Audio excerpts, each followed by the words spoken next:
Yo. Hey, is this Matt? Yeah, which Josh is this? Oh, it's this Burger Planet, man. Burger Planet, what the hell are you doing? How do you got my number? What the hell? You gave me your number whenever I came to your house. What the f?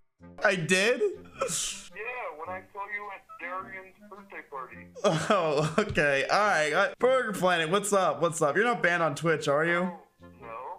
Oh. I'm not banned on Twitch. Oh, yeah. Make a video. Have some fun. Well, I wanted to do a video about Dr. Disrespect, and I did a parody of him today in the park, but I didn't know if it would get banned if I did it on Twitch. I did it on YouTube, so I didn't know if...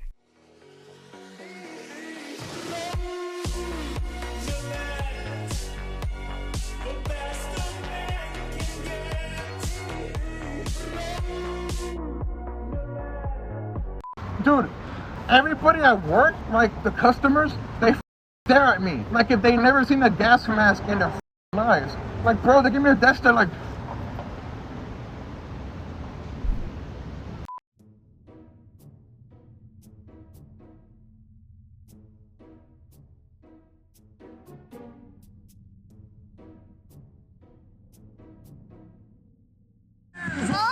Someone put their persona pointing a gun at me and said, "Show us what's inside the fridge, Wayne." You want the truth? You want the truth? You want the truth? Oh, There is no fridge! I lied! Wait, no. I want to put a huge emphasis on this. The way he shit-talked Yvonne and Lily to me and others, particularly, I will just recount my experience, is so frustrating knowing what happened between them. The Yvonne incident happened and Fed would start talking to me. I'm so sorry for being emotional. He would talk to me about how Yvonne was lazy and not working enough and playing League all the time. And I was concerned. And he would say, oh, she won't work on OTV stuff with me or brainstorm and blah, blah, blah. And this discussion got to the point of us almost letting Yvonne go from the company because we thought she just wasn't interested enough in working with us. When in reality, her behavior was entirely because of the incident that happened between them two. And so it just blows my mind that he would try to manipulate the narrative in that way and kind of aggressively, if that makes sense. He was really not wanting her there anymore. Later that night, after the party ended, I texted this guy and I was like, oh, kind of sucks, we didn't get to hang out. And he was like, yeah, you seemed really busy. And I was like, me busy? You and Fed were, two peas in a pod all night. And he goes, oh yeah, what's going on with you guys? And I was like, what do you mean what's going on? And the guy informed me that Fed told him that we were together when we weren't, and that he told the guy not to tell anyone, not to talk to anyone about it, not to talk to me about it. And that was the first time that Fed just massively broke my trust, and I could never trust him or look at him the same way. And I'm very grateful that the guy in question told me this, even though Fed told him not to. And then I retroactively asked someone else from kind of the past whether Fed had said something similar to him, and they did. And I very recently, just today, found out that he said the same thing to another guy. The same motherfuckers that are trying to figure out, what the coordinates are for Pokimane's new house or apartment or wherever the fuck she lives are the same people who are like, this should have been handled privately. Why? So you could have more breadcrumbs to follow, you sickos? It's not up to you how this shit gets handled, okay? It's up to them. Part of the reason why they're doing this publicly, outside of all of those psychopaths who are way too invested in the daily back and forth relationship that online content creators have. The other reason is because, as Iman mentions here, there were numerous other people that he was doing this to. This is a pattern of behavior that is abusive. From what I read, they decided to go public with it because they had brought it up to Fed and they didn't feel like he was changing his behavior when with his power and influence that he could still continue just doing the same thing to other girls. And I mean, at the end of the day, I support them for coming out with that stuff. I don't want to talk about this too much because it's not my story. Fed didn't do anything to me. I'm not the person who was the victim in this situation. It was the girls. And if you guys want to hear more about it, you should read what they had to say. I don't want to butcher or dilute their message. You know, hopefully this experience helps Fed change and grow as a person in the long run. Nobody likes hearing this kind of difficult news, but I think it's really important when you see victims actually talking about it or bringing it to public awareness with the intention of trying to create a longer term change. So my wife found out about all the shit that's happening on Twitch, and she's like, she looked over at me and she put her phone down and she goes, "Babe?" I go, "Yeah." She goes, "Do we have anything to worry about?"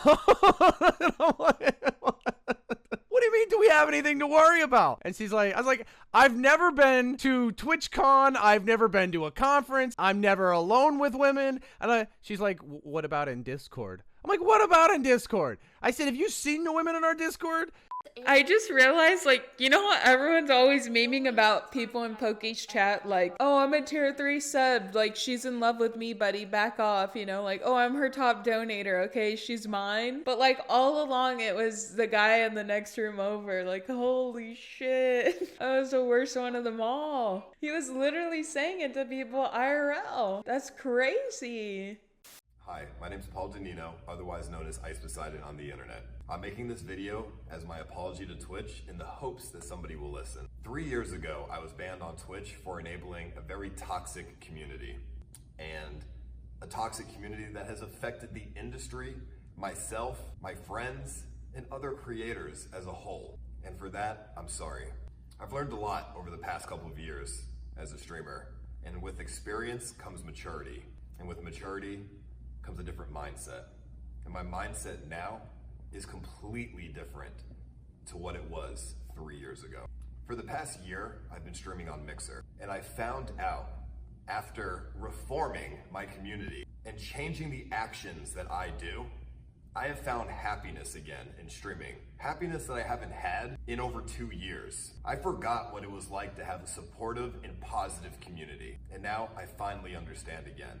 And I totally get why people don't have toxic communities. My point is, I've learned a lot in the past couple of years, and I've been a streamer for almost 5 years now. And I'm please asking Twitch to just give me a second chance. In showing support to Paul, I have behind the scenes more than you'll ever know.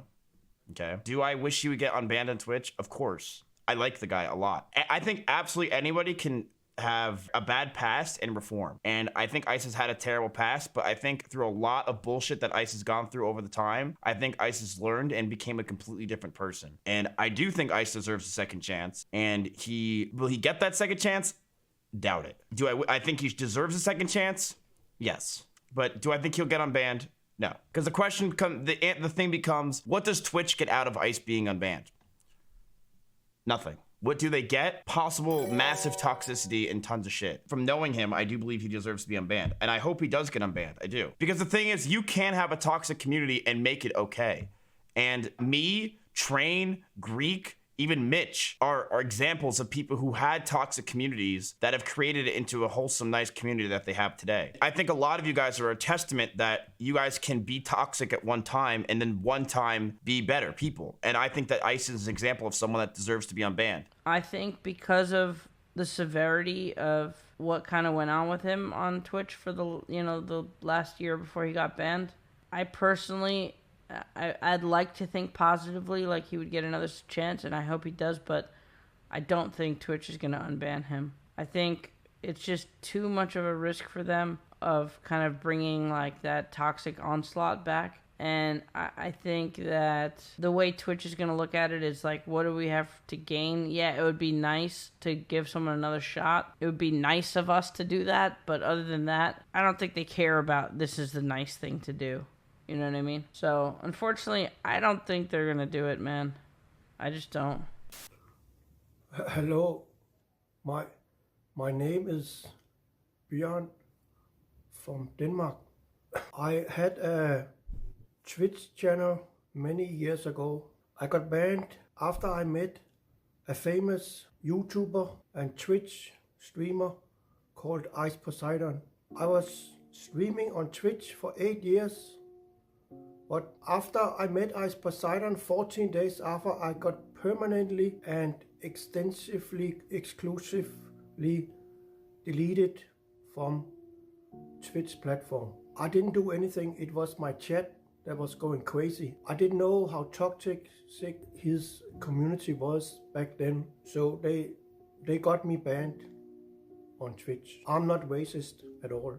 So I'm very sorry for what I didn't do, but I'm very sorry for what my chat did and my viewers did when I was streaming on Twitch TV. I was not a big Twitch streamer. I was very small. I had like 300 followers on Twitch.